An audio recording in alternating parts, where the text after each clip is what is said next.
ক্ষমতাচ্যুত আওয়ামী লীগ সরকারের মিত্রদের কাছ থেকে লন্ডনে বিনামূল্যে ফ্ল্যাট নেওয়ার অভিযোগে যুক্তরাজ্যের ক্ষমতাসীন লেবার পার্টির সিটি মিনিস্টার টিউলিপ সিদ্দিককে পদত্যাগ করতে বাধ্য করা হতে পারে। তার বিকল্প কে হবেন সে বিষয়টি নিয়ে ইতোমধ্যে কাজ শুরু করেছে প্রধানমন্ত্রী কিয়ার স্টারমারের ঘনিষ্ঠরা। যুক্তরাজ্যের সংবাদ মাধ্যম দ্য টাইমসের প্রতিবেদনে প্রধানমন্ত্রী স্টারমারের ঘনিষ্ঠদের বরাত দিয়ে এই তথ্য জানানো হয়। রিপোর্টে আরও জানাচ্ছেন শফিউল্লাহ সুমন।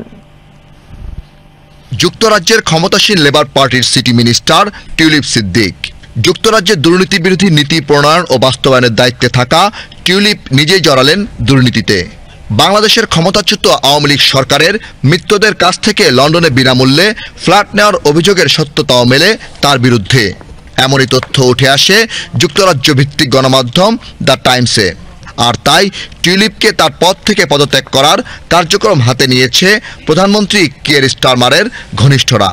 টিউলিপের বিরুদ্ধে অভিযোগ, তিনি তার খালা বাংলাদেশের সাবেক প্রধানমন্ত্রী শেখ হাসিনার সঙ্গে সংশ্লিষ্ট ব্যক্তিদের দেওয়া একাধিক সম্পত্তিতে বসবাস করছেন। ইতিমধ্যে টিউলিপ সিদ্দিক ও তার পরিবারের 7 সদস্যদের ব্যাংক অ্যাকাউন্টের তথ্য চেয়েছে বাংলাদেশের কেন্দ্রীয় ব্যাংকের ফাইন্যান্সিয়াল ইন্টেলিজেন্স ইউনিট।